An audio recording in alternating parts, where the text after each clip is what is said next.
we begin, let me say again that the schedule that you should follow is the one on the PITP website, not the one in your badge. In particular, the talk schedule following Professor Witten is the one on the board. So first, Amir Jacobi, and then after lunch, Wasim Bakr. Okay, so with that, welcome to the last day of PSSCMP, and let me introduce Professor Witten for his third talk. Thank you. So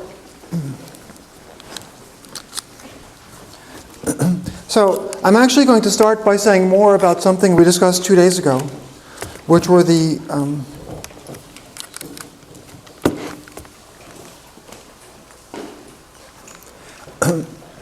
Fermi arcs on the boundary of a Weyl semimetal. So in the first lecture,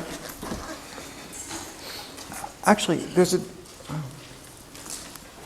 Is this visible? What? I couldn't quite hear you. Okay.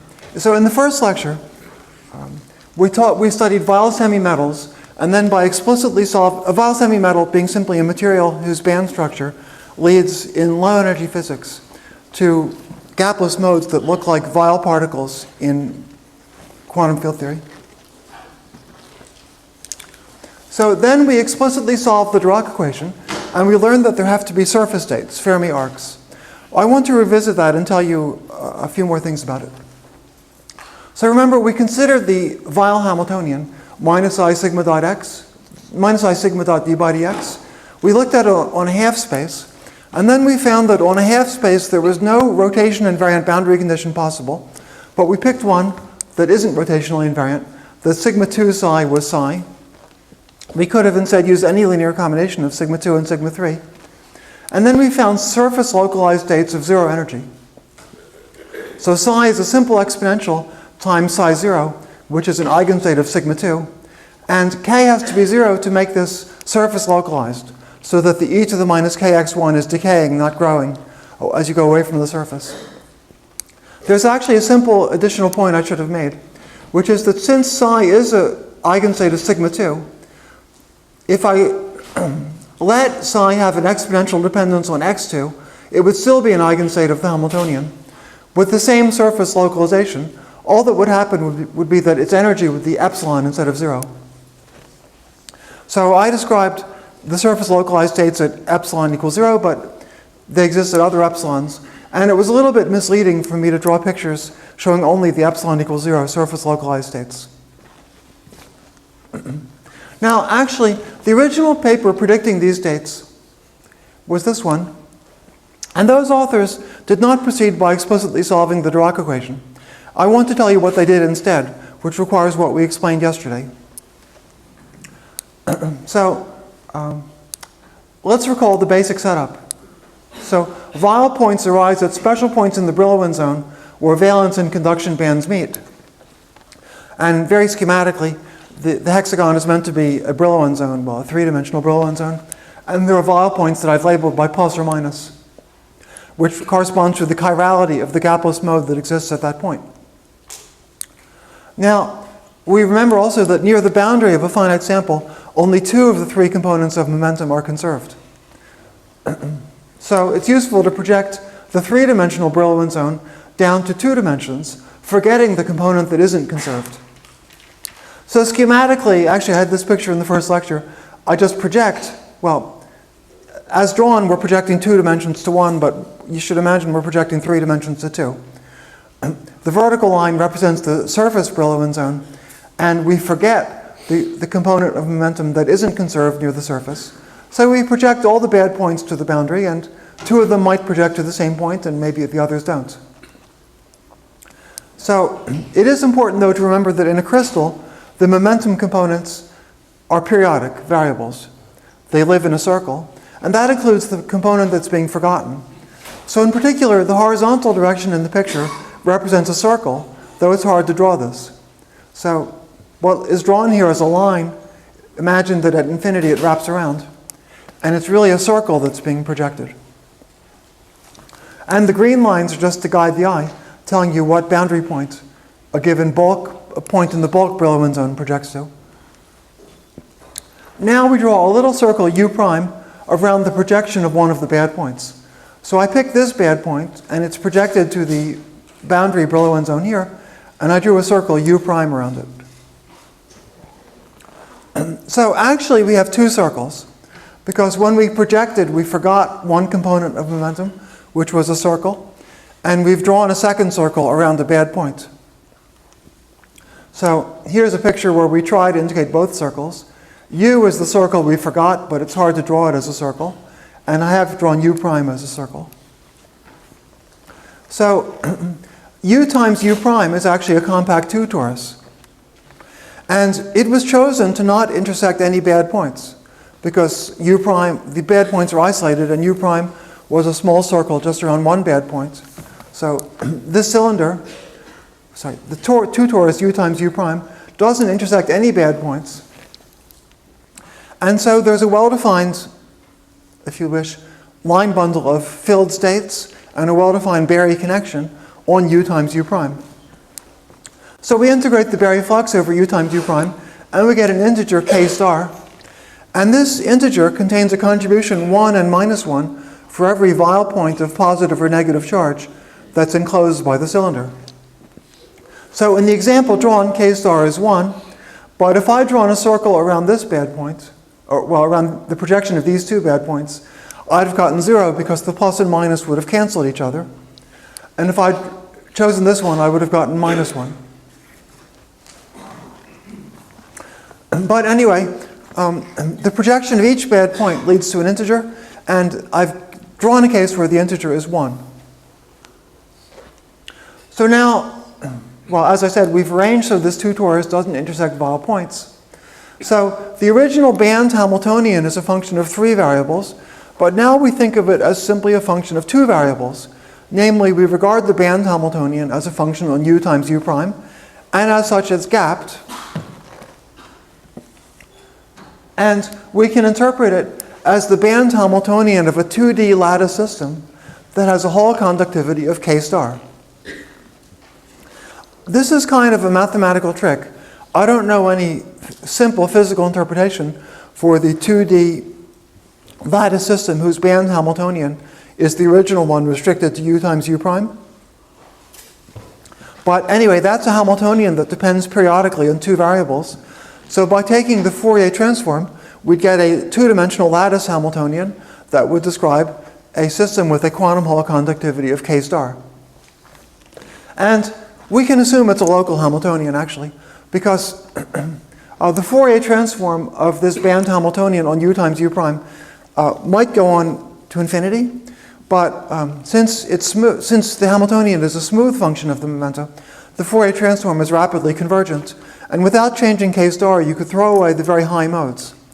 And therefore, you could assume that this band Hamiltonian has a finite Fourier expansion, and therefore the corresponding lattice model would actually be local. That is, it would have finite range interactions. So it's a completely standard 2D lattice system with a Hall conductivity of k star, except that its physical interpretation isn't obvious, but as you'll see in a moment, it's useful to know about it.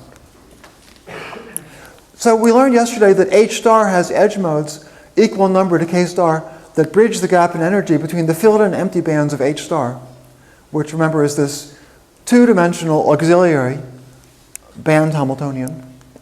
So this was the picture. Here are the valence bands of H star, here are the conduction bands. And I've drawn it as if k star is 2, but whatever k star is, there's that number of edge modes that bridge the gap between filled and empty states. But in our present problem of the Weyl semimetal, what does it mean to bridge the gap? Well, what it means to bridge the gap is that, that somewhere on the circle U prime, there's a 0 energy state. Well, there's a state for every energy in the gap between filled and empty states. There's a state on U prime. But U prime could have gone, we had a lot of choice in U prime. It was any circle that went around this bad point and didn't go around this one. So there has to be actually a line of edge states bridging the gap between here and here. because that's a reinterpretation of the states that exist in the in the H star, in the two-dimensional band Hamiltonian. So there has to be an arc of states going from here to here, and that has to be true for every energy in the gap, really. So this was actually the original explanation by Vishwanath and others of the existence of the Fermi arcs. So, well, I didn't explain it this way the first time. First, because we hadn't developed the machinery, but secondly, because I thought it's illuminating to have an explicit solved example where we just solve the Dirac equation instead of using this somewhat more abstract argument. But the more abstract argument is definitely also interesting. And it's particularly nice because it shows us that there need not be any arcs connecting to here, because the total charge along that ray is 0, since the plus and minus points cancel. So I've been planning to stop this part of the discussion here, but okay, I said this already. Okay, so in this argument, Vishwanath and others use an auxiliary 2D quantum Hall system that doesn't have any simple relation to the 3D system, as far as I know, but it's convenient in making the argument. So, to recapitulate, their interpretation is that the Fermi arc states, the surface states of the Fermi arc, are just the surface states or edge states of the auxiliary 2D quantum Hall system. And they had a lot of choices in the quantum Hall system because there were a lot of choices for U prime. So their picture is that all the edge states of all those auxiliary quantum Hall systems fit together into the Fermi arcs of the 3D system. So, well, originally I was going to explain this and then go on to the fractional quantum Hall effect, but after Hassan's lecture yesterday, I wanted to say a few more things. So first I wanted to show you an explicit simple model. So topologically, if you have a plus Weyl point and a minus Weyl point, they can annihilate and disappear. And to particle physicists, if you have a plus chirality and a minus chirality Weyl fermion, they can combine to a massive Dirac fermion. But I wanted to first of all show explicitly how that happens. So as a particle physicist, your first thought would be to take a 4-component Dirac fermion that's massless and then perturb the Hamiltonian in a way that would make it gapped. But in condensed matter, we can make an even simpler model that only has 2 bands. No need for a 4-component fermion. So I just write this Hamiltonian. So remember, the basic Weyl Hamiltonian was sigma 1 p1 plus sigma 2 p2 plus sigma 3 p3. All I've done is to replace p3 by some other function of p3. Now, this function I've placed here has 2 zeros, assuming A is positive. So there are Weyl points where p1 and p2 are 0, and p3 is plus or minus the square root of A. And it's not hard to see that they have opposite chirality. Explicitly, if you take this function and differentiate it with respect to p3, the derivative is positive at one root, in other words, at one of these points, and negative at the other points. And just like a 1D band structure where the sign of the derivative tells you if you have a right mover or a left mover, here, to determine the sign, the chirality at a Weyl point, you have to take the sign of the determinant of a matrix of derivatives. But when we flip this sign here, all we do is we flip the sign of one of the derivatives. So it's a diagonal matrix of derivatives, so we change the sign of the determinant, and therefore the 2 points have equal and opposite chirality. But I'll tell you 2 more ways to see that they have equal and opposite chirality.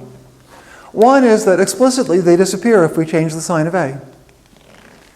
And if they had the same chirality, they couldn't disappear. They would each have a flux of 1 for the Berry connection, and the total flux would be 2. Just the fact that they disappear when we change the sign of A tells us that they have opposite chirality. And one more explanation is that there's a reflection symmetry that changes the sign of P3. So more fundamentally, what it would mean is that the crystal has a reflection symmetry that changes the sign of X3. So in momentum space, that changes the sign of P3.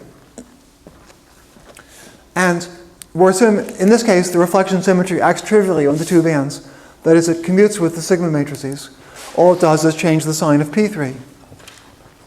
So there's a reflection symmetry that exchanges the 2 points, but as relativistic physicists know, the chirality of a Weyl fermion is odd under reflection, so the 2 points exchanged by reflection must have opposite chirality. So one more important thing for the condensed matter is that the symmetry between the 2 points makes the model more interesting because it forces the energy to be the same at these 2 Weyl points, which makes it possible to embed this model in a bigger, more complete band model of a solid, such that the Weyl points would be naturally at the Fermi energy. So, as I've already said, for a less than 0, the 2 Weyl points annihilate and disappear. So this is a simple explicit model where we vary a parameter, go through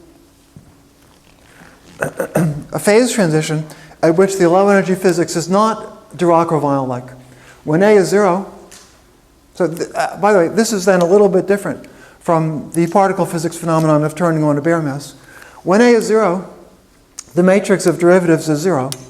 So the low energy physics is not Dirac-like. And we go through a phase transition at which the low energy physics is not Dirac-like or Weyl-like, and on the other side, the system becomes gapped. Or at least it becomes gapped in this part of the Brillouin zone. So in the right model, it would actually become gapped. Maybe there were no other Weyl points, or maybe there were symmetries, such that the other Weyl points did the same thing at the same time.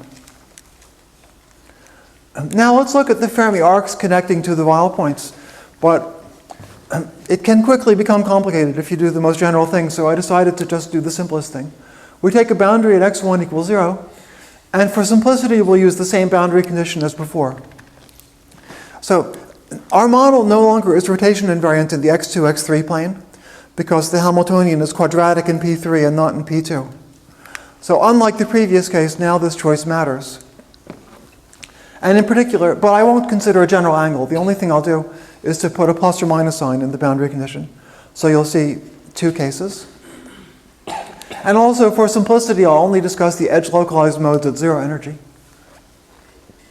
Now, we solved for the edge-localized modes in the first lecture by solving the Dirac equation, and we found that P3 had to be positive, but that was because we had a plus sign here. With the minus sign, with the plus or minus sign, we would have learned that plus or minus P3 is positive. But in the present context, P3 has been replaced by P3 squared minus A. And either way, it's just a C number. Either of them is a C number that commutes with the Hamiltonian. So the same analysis and the same wave functions would just give the same condition that plus or minus P3 squared minus A should be positive, where the sign depends on the sign of M.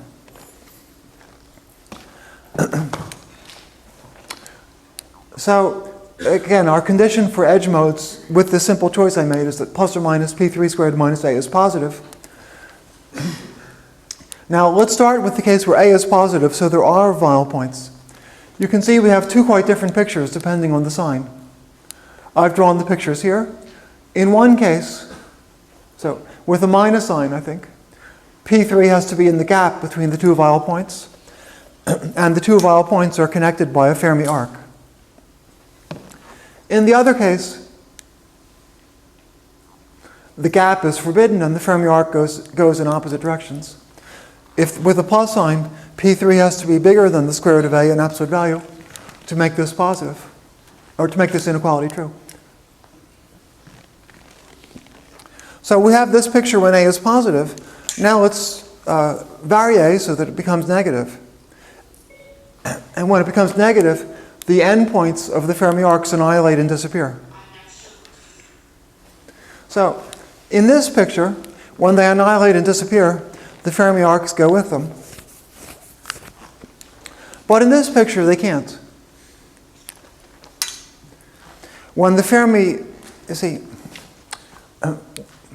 if you're studying the Schrodinger equation at this part of the Brillouin zone, the tiny perturbation when A goes to 0, the tiny perturbation only affects the spectrum very close to the phase transition point where these are annihilating. So when these points annihilate, you'll be left with a Fermi arc, which here will be a line.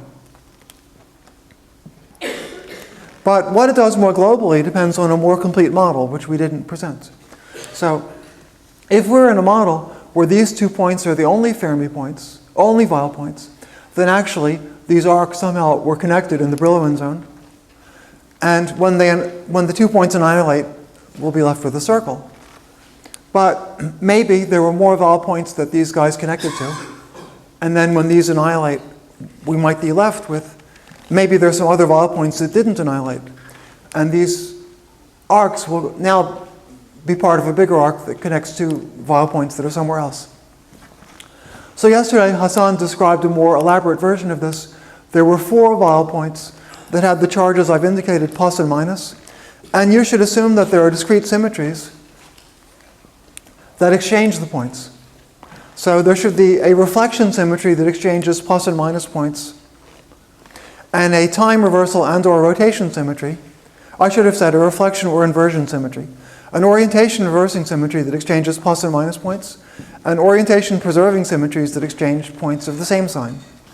So there should be enough discrete symmetry so that all 4 points are naturally at the Fermi level. And then if the arcs go like so, and we vary a parameter so that the nearby pairs of points annihilate, we could be left with a Fermi circle. So that would be a circle of edge localized states. His existence we had predicted because there had been vowel points, but it continues to exist after the vowel points don't exist anymore. At least for a while. If you change the Hamiltonian more, something else might happen. But just making the vowel points annihilate won't instantly cause the edge localized states to stop being normalizable.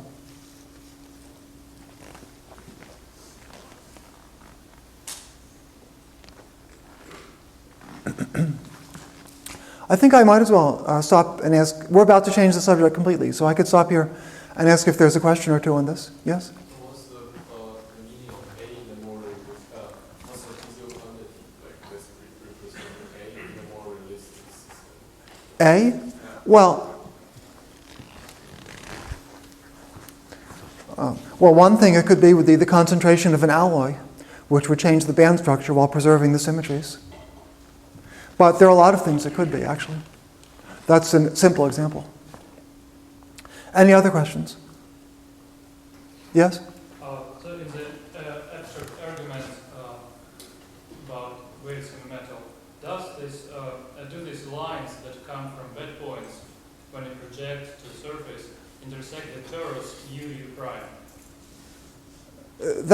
If I understood the question, then that's what the argument proved. So the basic idea of Vishwanath and others was that since the torus is the Brillouin zone of a quantum Hall system, there have to be edge states in that model, which means edge states from the three-dimensional problem means edge states at values of the momentum that live on this torus, but we're supposed to forget this direction. So they're edge states at values of the momentum on U prime projected to the two-dimensional Brillouin zone. But U prime could be any circle that goes around this point and not that one. So then they deduced that there's an arc of edge states that goes from here to here. And that actually has to be true at every energy where the quantum Hall system would have had edge states. That means in the whole gap between valence and conduction bands. So that's the answer to your question, if I understood the question. No, I think I meant that the gray line that begins at bed point, it goes at the plus bed point, say. This? It goes to the left. This line? This black, yeah, but this black U prime is torus, so it must came from the other side or not? No, well, you see, the argument, well, first of all, you have to remember that when we discuss edge states, we forget this direction. The argument proves that there's an arc that starts at this point, because the arc has to intersect every circle around that point. So the arc has to start at that point. If that's still not clear, I think it's better if we discuss it after the lecture.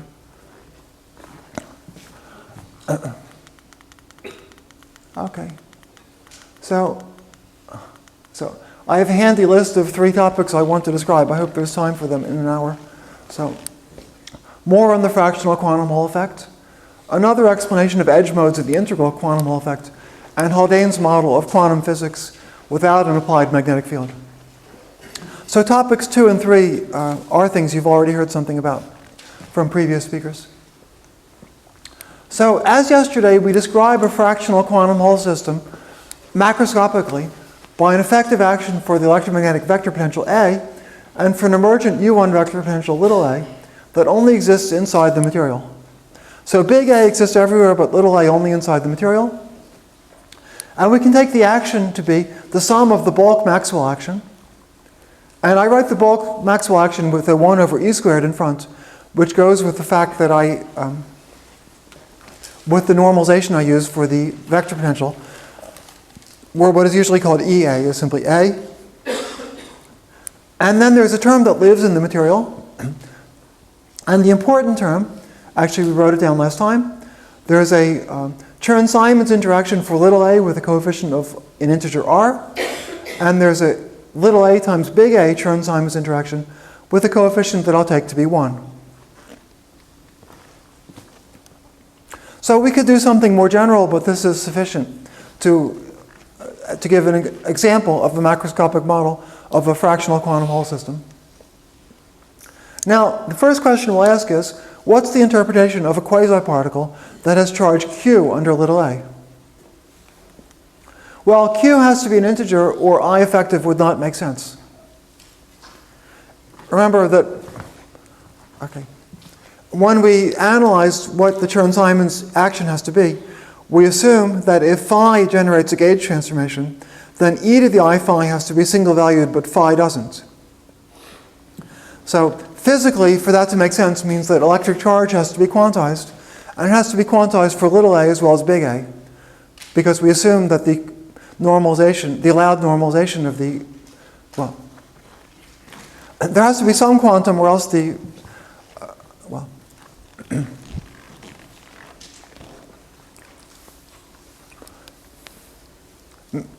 perhaps what I should say is that we're going to get a sensible model that makes sense in condensed matter physics. We have to assume that little a as well as big A is the same kind of thing, where gauge transformations are really U1 valued, and therefore charge is conserved. So Q will have to be an integer.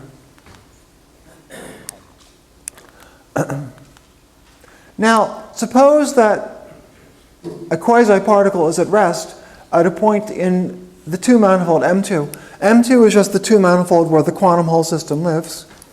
And let x0 be a point where there is such a quasi-particle.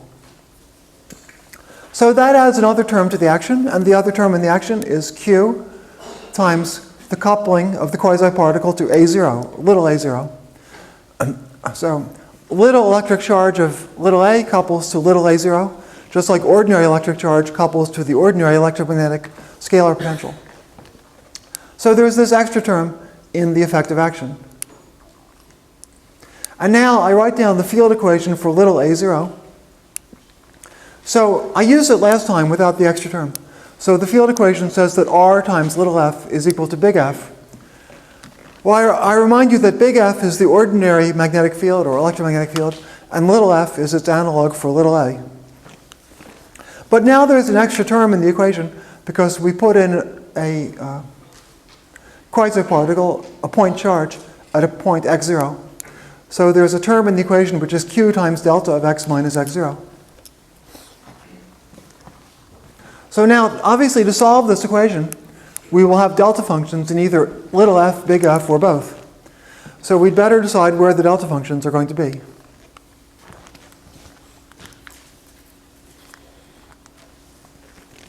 Well, first of all, in condensed matter physics, a delta function in either little f or big F is really an idealization of a tiny flux tube. Because little a and little f only exist in 2 dimensions, a delta function in little f makes sense. So I've drawn here the quantum Hall sample. I somewhat fancifully drew it, assuming it's curved, which might not be what you'd find in the lab. And there's the point x equals x0. And since I anyway couldn't draw a mathematical point, my attempt to render the point x equals x0 gives a little tiny region, which you should imagine as a little flux tube with a unit of flux for little f. Or possibly some other amount of flux for little f. But anyway, it has some flux for little f, which is contained in that little region. It might not be an integer flux quantum. If it isn't, that means that little a has a holonomy around it. But anyway, that picture makes sense. The other picture for big F doesn't really make sense, and that's because big A lives in 3 + 1 dimensions. So what would it mean to have a little tiny flux tube for big A? Well, something that makes sense, but which is wrong for our problem, is to have a thin solenoid that would extend into the third direction out of the material. Then that would produce a magnetic flux tube. It might be like an Abrikosov-Gorkov flux line in a superconductor. And where it intersects the quantum Hall state, there'd be a little two-dimensional magnetic flux tube in the quantum Hall system. But when we study a quantum Hall system, we usually don't have a solenoid coming out of it. So although that situation makes sense, it's not what we're interested in. Without having a solenoid coming out, how could we arrange so that there was a little tube, a flux of big F inside our material? Well, we actually can't. So you could have a little tiny current loop in the material, and if it runs around that green dot, which I hope you can see, it would produce a little bit of flux through the green dot. But actually what it would really produce is a magnetic dipole. So the whole picture in 3 dimensions would look more like I've drawn. So the flux would go through the green dot, but it would come around in a little circle. And on a distance not much bigger than the size of the green dot, the integrated flux would actually be 0. If you want to have a 2-dimensional material with flux going through it and not coming back in this way, the 2-dimensional material should really be superconducting. So if you had a 2-dimensional superconductor, then it could have a little green current loop surrounding a little normal region. And then since it's superconducting, the blue lines couldn't return, and instead they would spread in 3 dimensions. But for a quantum Hall system, you can't really sensibly get a flux tube of big F. So whatever you can get after coarse graining will give 0, not a delta function in big F. So when we try to solve this equation, we have to assume a delta function in little f and not in big F. So near x equals 0, we get this. And that tells us that little f has a flux tube, which actually, in general, isn't integrally quantized. It has a flux q over r. So that's what little f looks like near the charge. Now let's go back to our action. And let's ask what the electromagnetic charge density is. Well, the electromagnetic charge density is delta I effective delta A0. Unfortunately, I skipped a step. Oh, sorry. Okay. See, okay. If you vary this, unfortunately, there's an equation I didn't write. If you vary this with respect to A0, you'll discover that delta I effective delta A0 has a contribution, which is little f over 2 pi. So little f over 2 pi is a contribution to J0, and therefore J0 near the quasi-particle is q over r times a delta function. So we've discovered that in our model, the quasi-particle of charge q for little a has the ordinary electric charge q over r.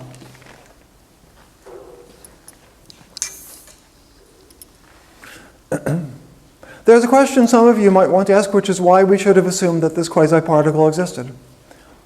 Well, one reason is that the low-energy effective action with big A and little a allows it.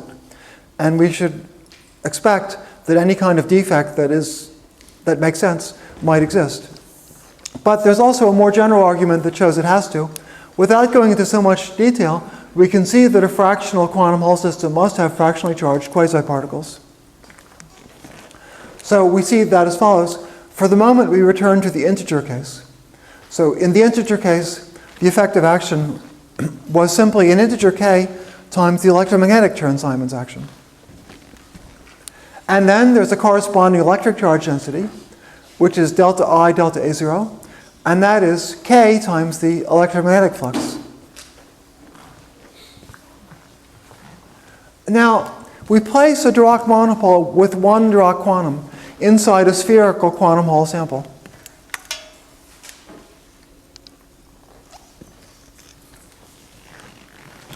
And so we're using our knowledge of the fact that whether or not magnetic monopoles exist in nature, the Schrödinger equation of electrons, protons, and neutrons can be consistently coupled to one. So at least as a thought experiment, this situation makes sense. And since there's a contribution to the electric charge density, which is K times the magnetic flux, we just evaluate it. Q will have a contribution, which is the integral of K times the magnetic flux, and with a single Dirac quantum, that will be K. And therefore, this contribution to the charge will be an integer, provided that K is an integer. So, okay. Let's just review what the experiment is just to make sure about the conclusion. Somehow we discovered a magnetic monopole, and we brought it at the origin. Then we brought in from infinity a finite number of electrons and atomic nuclei to assemble, or if you wish, a finite number of atoms, and we assembled around the monopole this quantum Hall state. So since the vacuum between the monopole and the quantum Hall state is an insulator, electric charge couldn't flow between the monopole and the surface. So the monopole has whatever charge it had before we assembled the quantum Hall system around it. And the quantum Hall system has to have an integer charge because it was assembled from a finite number of electrons, protons, and neutrons. So we're okay because we got an integer. I want to contrast this, though, with what would happen if we had a monopole and then we built around it a topological insulator or some other fully three-dimensional material. Even if the three-dimensional material is an insulator, it can polarize, and the monopole could acquire a charge, and then there might be a non-integral electric charge on the surface. But that really can't happen here because of the gap between the quantum Hall material and the monopole. But now let's consider the same thing where the effective value of K is a fraction, as it would be in a quantum Hall system. Then there must be fractionally charged quasi-particles somewhere on the surface. Since a compact fractional quantum Hall sample, as I said, has to have an integer charge. So if there's a monopole inside a quantum Hall system, a fractional quantum Hall system, to make up integrality of the charge, there have to be fractionally charged quasi-particles on the surface. And we saw how to describe them in our model of a fractional quantum Hall system. They're simply the quasi-particles that are charged under little a.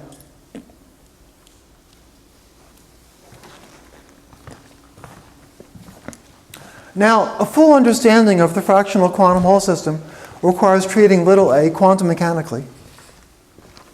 And it's quite subtle, and you'll probably hear more from Robert Dykcraft next week. So I'm not going to attempt a full explanation, but I'll say a few points that are meant as an informal explanation of some of the issues. So first of all, part of the reason we have gotten so far as we did without treating little a quantum mechanically is that so far we considered a fractional quantum Hall system on an infinite or semi-infinite cylinder.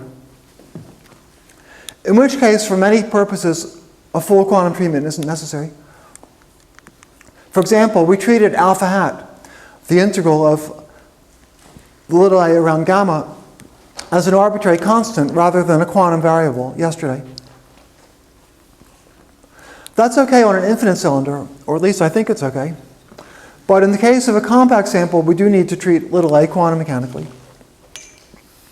The other reason we didn't run into the subtleties of quantum mechanics yesterday is that we didn't try to study the quasi-particles.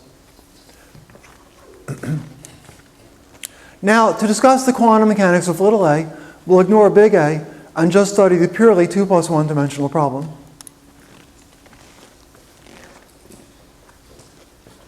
Now, a noteworthy fact about this problem is that there's no metric tensor in sight. The Chern-Simons action is defined only using the Levi-Civita tensor, epsilon ijk, so that means that that action is completely generally covariant. So our quantum Hall system certainly isn't generally covariant. It's gapped, it's got a Hamiltonian, it's got excitations. If you try bending it, it'll resist being bent. But this part of the effective action is completely generally covariant. It doesn't have any metric tensor in it. So the quantum mechanics of little a is a topological quantum field theory. A quantum field theory that's defined without picking a metric tensor, and will simply generate topological invariants. It won't describe particle excitations. It can't because they literally wouldn't know how to propagate. For particle excitations to propagate, well, relativistically they stay inside the light cone, so you need a light cone. And non-relativistically, you at least need to be able to make sense of energy and momentum if you're going to describe propagation of particles. And that requires structure that isn't present here and isn't invariant under the symmetries of this problem. So this problem can't possibly describe particle excitations. All it can describe are the dynamics of the ground state and also, related to that, universal properties of quasi-particles at very long distances. So at long distances, many or possibly most gapped quantum systems become completely trivial. But abstractly, it's possible in general that a gapped quantum system at long distances instead becomes a topological field theory, of which the outstanding example that's known in the real world is the fractional quantum Hall system. So that's what we get in the case of the fractional quantum Hall effect. At very long distances, it's described by this theory, which from some vantage points would seem trivial because it doesn't describe particle excitations or anything, but in other ways it's highly non-trivial because it describes what you could loosely call the dynamics of the ground state and subtle properties of quasi-particles. So a compact sample of non-trivial topology is particularly interesting, the simplest one being a torus. And one fundamental question is to find the quantum ground states of the field little a quantized on such a manifold. So the quantum states are supposed to make up a Hilbert space that I've called curly H. I'd used up a few different fonts of H, so that's the one for the Hilbert space.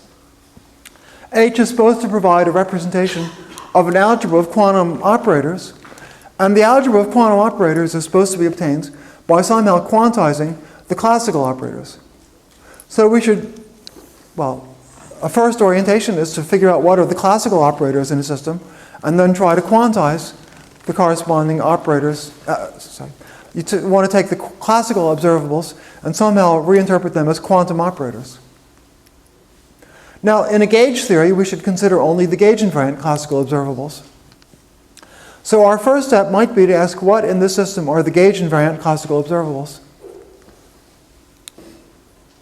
that we can make from little a. As soon as we ask this question, we run into an interesting fact.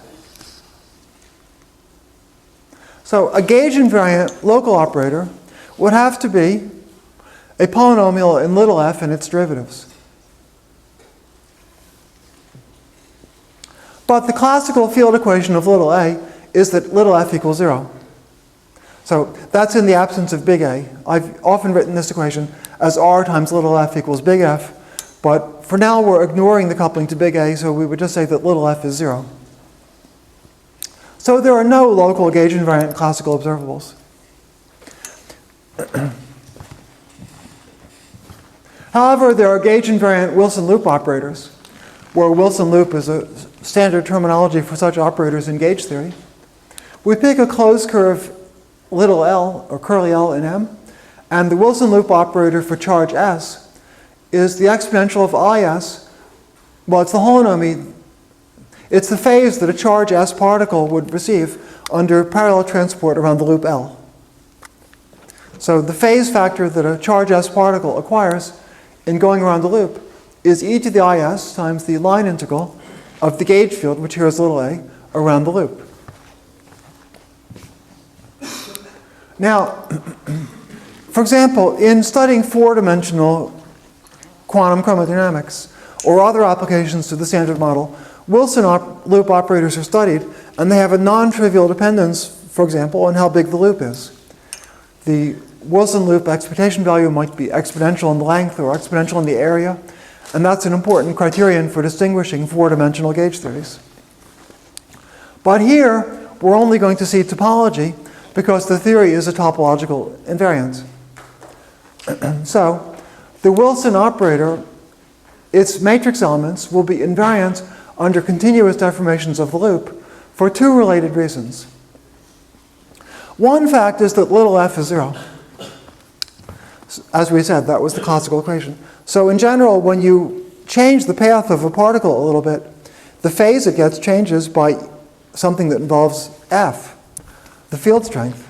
So if F is 0, then a particle traveling on one path or on a nearby path will be affected by the gauge field in the same way. When little f is 0, all that you've got are Aharonov-Bohm phases. So a gauge field in which the field strength is 0 only affects the propagation of a charged particle through Aharonov-Bohm phases, and they don't depend on the precise path, only on the topological class of the path. A second related reason is actually more general. In any topological field theory, any loop operator is insensitive to the precise choice of the loop, because topological invariance means that you've got full diffeomorphism invariance, and you can always find a diffeomorphism that would move the loop a little bit. So anyway, matrix elements of the Wilson operator will only depend on the homotopy class of the loop. So I think I said this already, but the physical meaning of the loop operator is that the amplitude for a process in which a quasi-particle of charge S goes around a loop L has a factor of this Wilson loop operator. There are the other factors. The most obvious other factor in the real world is that the quasi-particle has an energy. So there will be a factor which is sort of involves, well, basically e to the minus I times the energy times the time. But to understand what's peculiar about fractional quantum Hall systems, this is the important factor.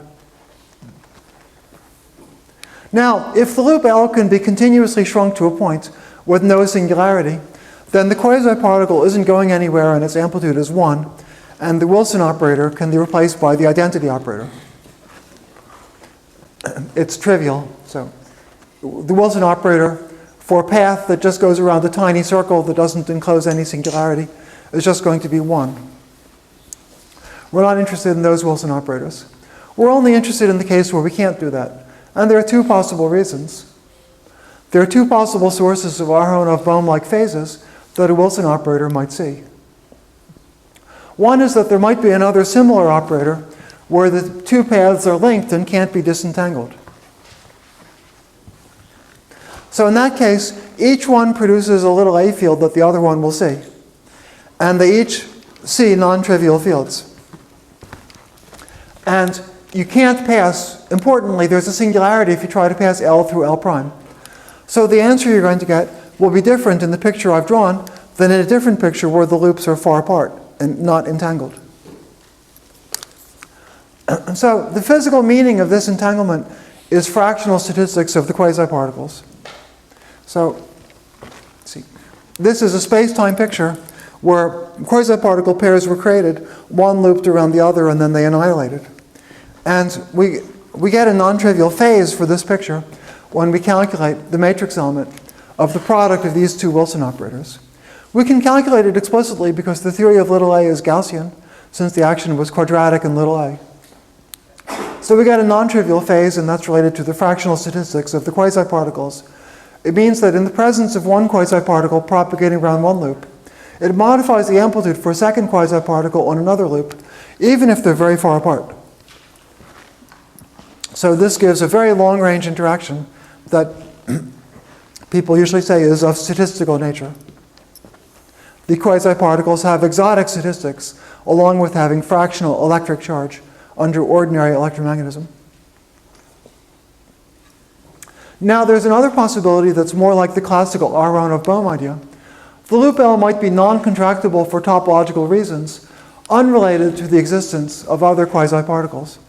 So our quantum Hall sample might be a torus, and then even if there's only one loop, if it goes around a non-trivial cycle in the torus, it can't be contracted and it will be a non-trivial operator.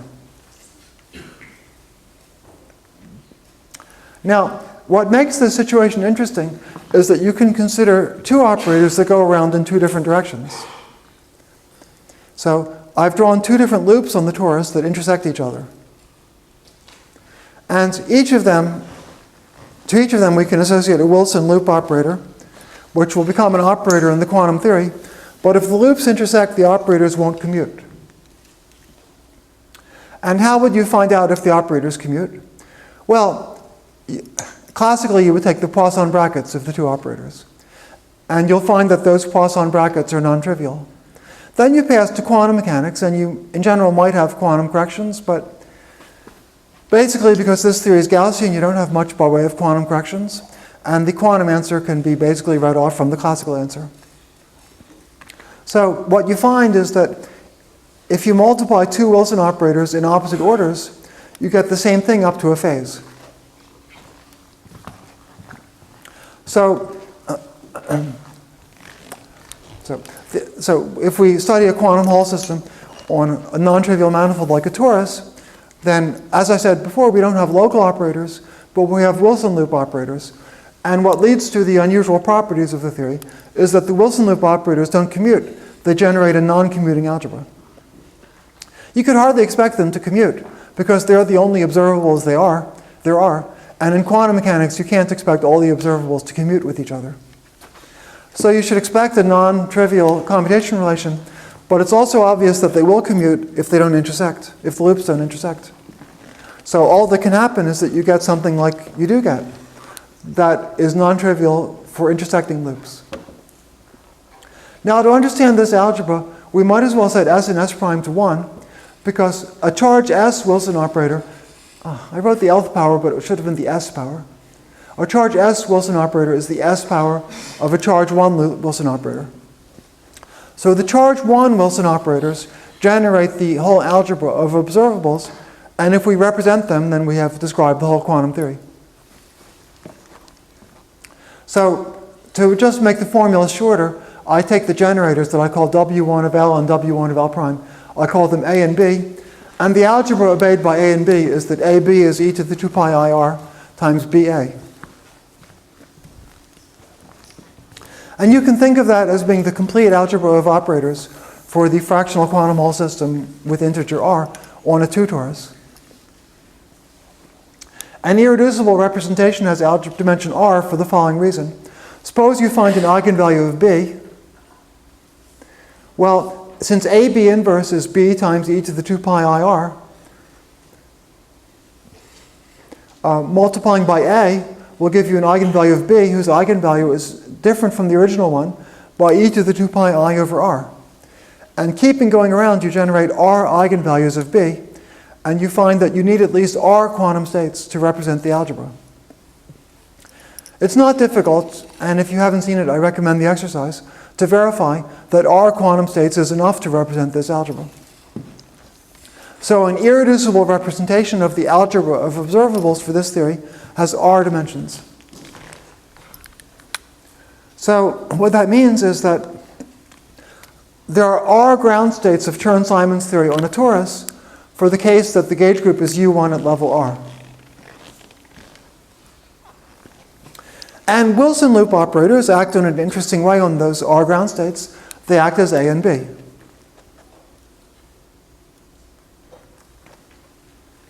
So this is the basis for the claim that in the limit of a very large system, a quantum Hall system on a topologically non-trivial manifold has a non-trivial vacuum degeneracy. We only discussed the case of a 2 torus, but in the case of a very, very large 2 torus, in the limit that the 2 torus becomes large, there are r degenerate ground states. And that's why some arguments that would apply to integer quantum Hall systems don't apply to the fractional case. The condition in the limit of a very large system is necessary because the vacuum degeneracy is actually slightly lifted, theoretically, this isn't really observed experimentally, I don't think, by exponentially small effects that result from quasi-particle tunneling.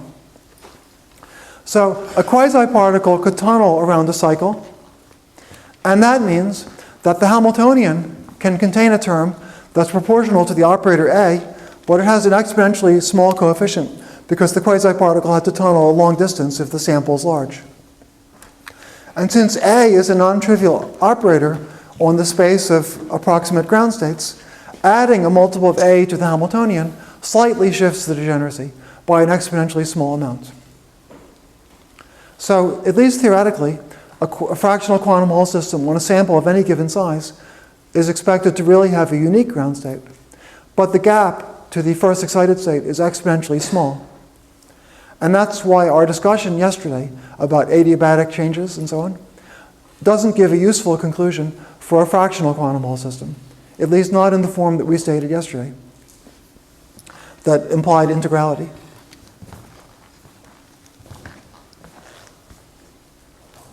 So unfortunately, that's about as much as we'll say today about fractional quantum Hall systems. And I wanted to keep a promise from yesterday of another explanation of why there are edge states in the integer quantum Hall effect. Although I realize that much of what I'll say in the last half hour is stuff that you've kind of heard in previous lectures. So then we'll end up with a little bit on the Haldane model, but the two topics are linked. My main goal was really to reconsider the Haldane model, but it's easier if we first reconsider the edge states. Could I ask a question about the fractional quantum Hall effect discussion? Yes. So, just visually what you did was, I started out with the space of U1 connections on the torus. Yes. I modded out by gauge transformations. Yes. You probably constructed, can you construct this Hilbert space by doing geometric quantization? You can, but you might hear about that from Robert. I'm not sure if he intends to go in that direction. But I chose a less technical path. Okay, but you can do it this way. You can do it many different ways. And I think that the path you recommend is a good one that gives a more complete understanding. But you can understand the main ideas in a less technical way, which is the route I took.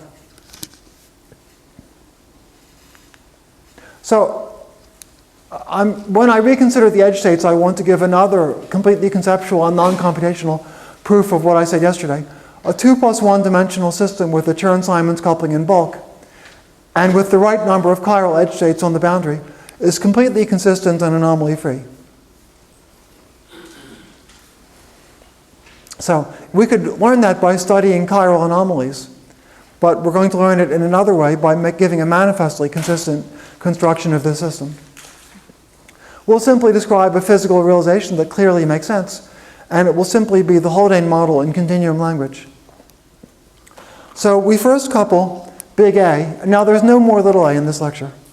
We're only talking about ordinary electromagnetism. So we couple big A to a massive 3D Dirac fermion, psi of charge 1. And I gave it a mass m, but I could have given it a mass minus m. Remember, as we showed the first lecture, the sign of m violates time reversal and parity. Since psi is gapped, we can try to integrate it out and get a local effective action for A only. And the dominant term at low energies turns out to be the Chern-Simons action times 1/2 the sign of m. Now the factor of 1/2 is worrisome as it violates gauge invariance. And there are a lot of fun things to say about that. Some of which I think will say next week when I give one more lecture. But for today, we're going to be considering combinations with an even number of fermion species, so we'll never run into half integers. And we won't have to discuss what kind of anomaly it would be. The reason there's a factor of sine m follows from reflection symmetry. So Chern-Simons and m are both odd under reflection symmetry. So Chern-Simons has to multiply an odd function of m, but on dimensional analysis, that odd function is invariant under scaling of m, so it has to be the sine of m. Now, this formula was actually first computed from Feynman diagrams, and it's not a difficult calculation. You just have a one-loop Feynman diagram with external photons, and as Feynman diagrams go, this is actually one of the simplest. So after a little while, you get the answer 1/2 Chern-Simons of m. The only trouble is that to get the half right, you have to make sure you've got all your numerical coefficients right. But it's still a pretty easy calculation. But in the spirit of the present school, it's more natural to get this result from the Berry flux, and in fact, 2 previous lecturers basically did that. We know that when any gap system of charged fermions is integrated out, the resulting Chern-Simons coefficient is the winding number of the momentum space Hamiltonian. So all we have to do is calculate the winding number of the Dirac Hamiltonian. The mass of Dirac Hamiltonian is sigma x px plus sigma y py plus m times sigma z. The only difference from our other lectures is that in the continuum theory, we're not on a compact Brillouin zone. Instead, momentum space is a plane. So we should first discuss what happens at For large p, the mapping takes px and py to what I've written.